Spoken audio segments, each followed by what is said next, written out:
ಮದ್ಯಪಾನ ಆರೋಗ್ಯಕ್ಕೆ ಹಾನಿಕರ, ಆದ್ರೂ ಜನ ಕುಡಿತಾರೆ.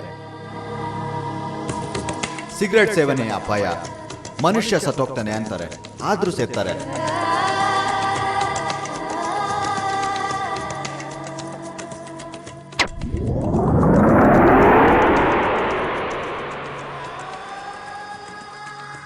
ಬೆಂಗಳೂರು ಬಸ್ ಬೋರ್ಡ್ ಅಲ್ಲಿ ಹರಿಶ್ಚಂದ್ರ ಘಾಟ್ ಅಂತ ಬರೆದಿದ್ರು ಜನ ಹತ್ಕೊಂಡು ಹೋಗ್ತಾರೆ. ಅವ್ರಿಗೆ ಗೊತ್ತು ನಾವು ಹೋಗ್ತಿರೋದು ಸ್ಮಶಾನಕ್ಕಲ್ಲ, ಮನೆಗೆ ಅಂತ. ಈ ತರಹದ ಅನೇಕ ಗುಡ್ಡು ನಂಬಿಕೆಗಳನ್ನು ಕಟ್ಟಿಕೊಂಡು ಮನುಷ್ಯ ಜೀವಿಸ್ತಿದ್ದಾನೆ. ಆದ್ರೆ ಈಗಿನ ಸಮಾಜದಲ್ಲಿ ನಿಜವಾಗಲೂ ಮನುಷ್ಯ ಪ್ರತಿದಿನವೂ ಸತ್ತು ಬರುತ್ತಿದ್ದಾನೆ. ಆಫೀಸ್ಗೆ ಹೋದವನು ಮನೆಗೆ ಬರೋ ಗ್ಯಾರಂಟಿ ಇಲ್ಲ. ಶಾಲೆಗೆ ಹೋಗ್ತಿರೋ ಮಗುವಿಗೆ ಏನಾಗುತ್ತೋ ಅನ್ನೋ ಭಯ. ವಾಕಿಂಗಿಗೆ ಹೋದ ಹಿರಿಯರು ವಾಪಸ್ ಬರೋವರೆಗೂ ಜೀವ ಹೋದಾಗತ್ತೆ. ಇದಕ್ಕೆಲ್ಲ ಕಾರಣ ನಗರದಲ್ಲಿ ನಡೆಯುತ್ತಿರುವ ಅಪರಾಧಗಳ ಹೆಚ್ಚಳ. ಇವರಲ್ಲಿ ಹೊರ ರಾಜ್ಯದಿಂದ ಬಂದಂತಹ ಯುವಕರೇ ಹೆಚ್ಚು.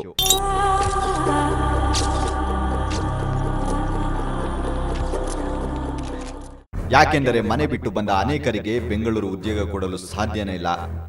ಆದ್ರೆ ಕೆಲಸವಿಲ್ಲದ ಹುಡುಗರಿಗೆ ಆ ಪ್ರಪಂಚ ಯಾವಾಗಲೂ ತೆರೆದಿರುತ್ತೆ. ಅದು ಕಪ್ಪು ಪ್ರಪಂಚ.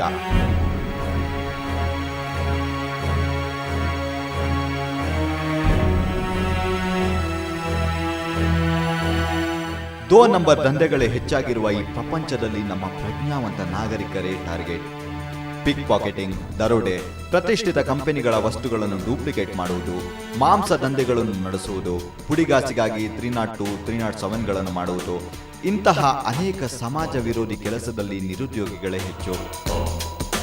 ಅವರಿಗೆ ತಮ್ಮ ತಪ್ಪುಗಳು ಗೊತ್ತಿದ್ದರೂ ಆ ಕೆಲಸಗಳನ್ನು ಮಾಡ್ತಾನೆ ಇರ್ತಾರೆ. ಇವರ ಸಮರ್ಥನೆಗಳು ಕೂಡ ಹಾಗೆ ಇರುತ್ತೆ. ರಾಜಕಾರಣಿಗಳು ಕೋಟಿ ಕೋಟಿ ತಿಂತಾರೆ, ನಮ್ದೆಲ್ಲ ಯಾವ ಲೆಕ್ಕ ಬಿಡುಗುರು ಅನ್ನೋ ಭಂಡ ಮಾತುಗಳು ಇವರ ಬಾಯಲ್ಲಿ ಸದಾ ಓಡಾಡುತ್ತೆ.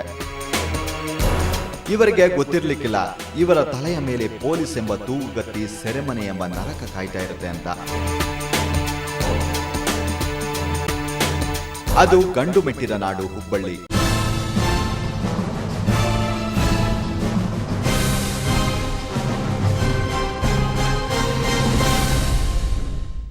ಹೇಳಿ ಕೇಳಿ ಪಕ್ಕ ಗಡ್ಸು ಜನ, ಆದ್ರೆ ಹೃದಯವಂತರು. ಮಾತು ಹೊರಟಾದ್ರೂ ಮನಸ್ಸು ಮಾತ್ರ ಶುದ್ಧ. ಆದ್ರೆ ಅದೇ ಹೃದಯವಂತರ ನಾಡಿನಲ್ಲಿ ನಡೆದ ಸತ್ಯ ಘಟನೆ ಬಗ್ಗೆ ಹೇಳಲೇಬೇಕಿದೆ. ಯಾಕೆಂದರೆ ಸತ್ಯ ಹೇಳಲು ಸ್ಮಶಾನ ಕಾಯೋರೆ ಬೇಕಾಗಿಲ್ಲ. ಒಳ್ಳೆ ಮನಸ್ಸು, ಸ್ವಲ್ಪ ಮನುಷ್ಯತ್ವ ಇದ್ರೆ ಸಾಕು. ಇರ್ಲಿ, ಇವತ್ತಿನ ಕೈದಿಯ ಹೆಸರು ಪರಶುರಾಮ್ ಅಂಚಲಿ. ಈತ ಕೊಲೆ ಆರೋಪಿ.